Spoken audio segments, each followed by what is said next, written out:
The Hopewell culture was at its peak during the Middle Woodland period between 200 BC and 500 AD. Hopewell culture was preceded by Adena culture and succeeded by Fort Ancient culture.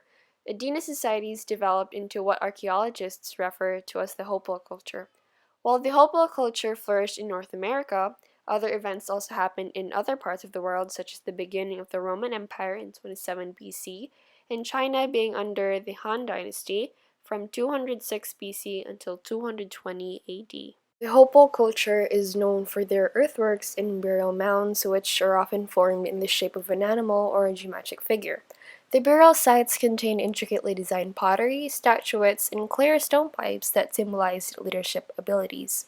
Hopewell mounds also included a wider variety of status goods. Some of the Hopewell graves included pearls, mica, quartz, bear teeth, copper, and other sacred minerals. Apparently, Hopewell societies cremated most of their deceased and reserved burial for only the most important or influential people. In some archaeological sites, it appears that hunters received a higher status in the community because their graves were more elaborately constructed and contained more status goods. Again, these distinctions in the way Hopewell societies treated their deceased demonstrated a trend toward social hierarchy. Funerals, especially for persons with high social status, were major events at most Hopewell earthwork complexes. In this drawing, the procession is a group of mourners carrying the body of a kinswoman to the charnel house for burial. The body is covered with a finely woven cloth painted with designs.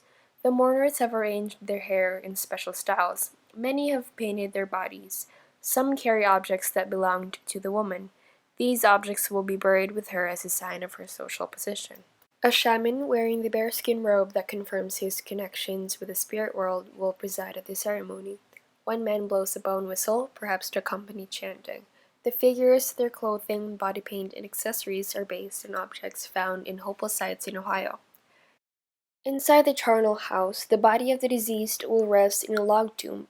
After arranging more logs across the top of the tomb, the attendants will cover it with a low mound of earth.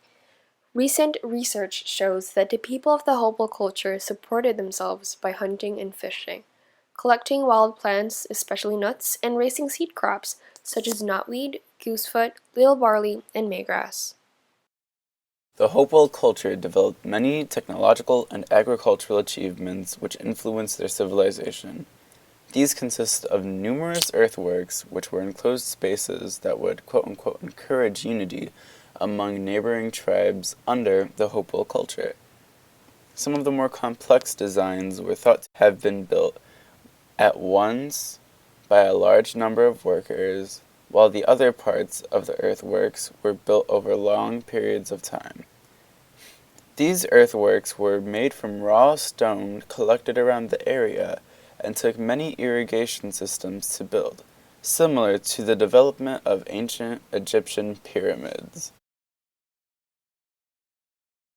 But what I want to point out is that in Chillicothe alone, there are a lot of sites that have a lot of mystery.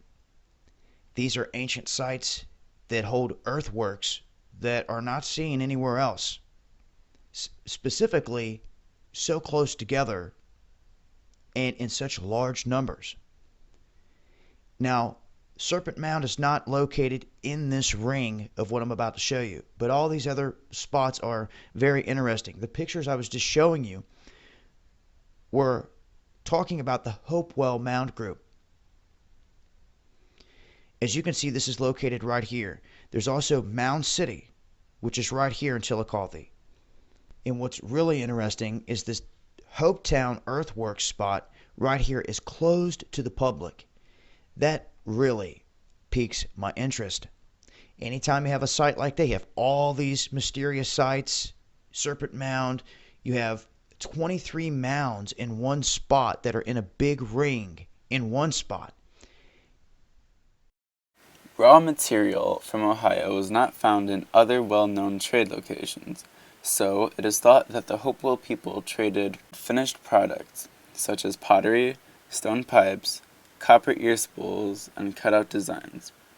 Metals and other raw materials were found in the construction sites of earthworks.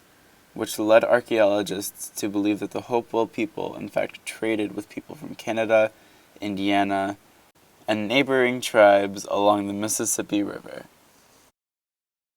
The Hopewell people made oversized knives made from flint and black obsidian, platform pipes including an effigy made of steatite, bear canine teeth with pearl insets, various copper ornaments, a green chlorite pendant, effigies of a bird claw, and a human hand cutout made of sheets of mica. The Hopewell culture of the United States is referred to as the Middle Woodland Society, which flourished from 200 BC to 500 AD. The Hopewell residential and ceremonial sites are located in the American Eastern Woodlands. This culture also was involved with being established from Ohio to the Mississippi River valleys, and along the coast of Florida and the Gulf of Mexico. Evidence of archaeologists have found that these cultures reached from the Great Lakes to the Gulf of Mexico. The Hopewell people built burial mounds, which definitely changed and affected the common geography of this cultural area. Hopewell built a large flat mound over 4 square miles in size. These numerous structures consisted of circular, rectangular, and octagonal shapes.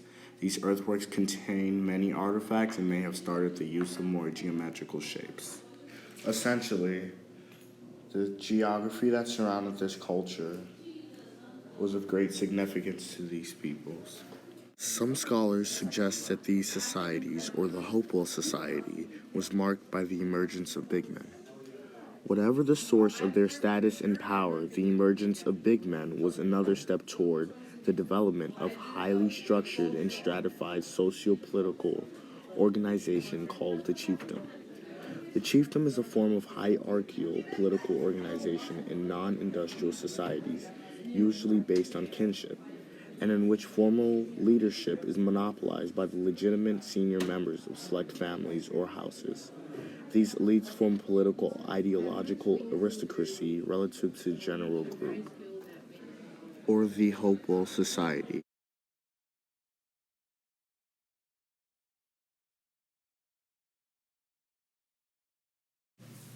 Hopewell sites are found in many different parts of the Midwestern region and even the United States. It appears that these sites popped up quite sporadically with no similar reason. The best way to know if the Hopewell lived in an area or not was the artifacts that they left behind. One of the most noticeable ones left behind were mounds in the earth. Even though the Hopewell were not the only group to make mounds in the earth, this is enough to show that someone around this time period, such as the Hopewell, may have lived there. Their fall, however, is unknown. The most likely reason is that they dispersed from their groups and joined other, bigger groups. This makes a fair amount of sense considering how they didn't stay in one major area for long, which really means that they didn't seem to stick together too much. In essence, even though the fall of the Hopewell is unknown, because of how they lived, one very probable reason is that they dispersed and joined other groups. Since the people of the Hopewell culture relied on old tactics of hunting and gathering, along with simple farming methods, they moved from one site to another quite often. Why this is so? Well, they had to search for new lands filled with natural resources that they could use, since they would use up all of the other natural resources from their original land. Along with migrating, the Hopewell people also were known for creating settlements near rivers. Now, this means that at one point or another, they would eventually have to deal with flooding. This is most evident, as shown by the remains of early settlements created by the Hopewell people that are located near the James River or the Dakota River.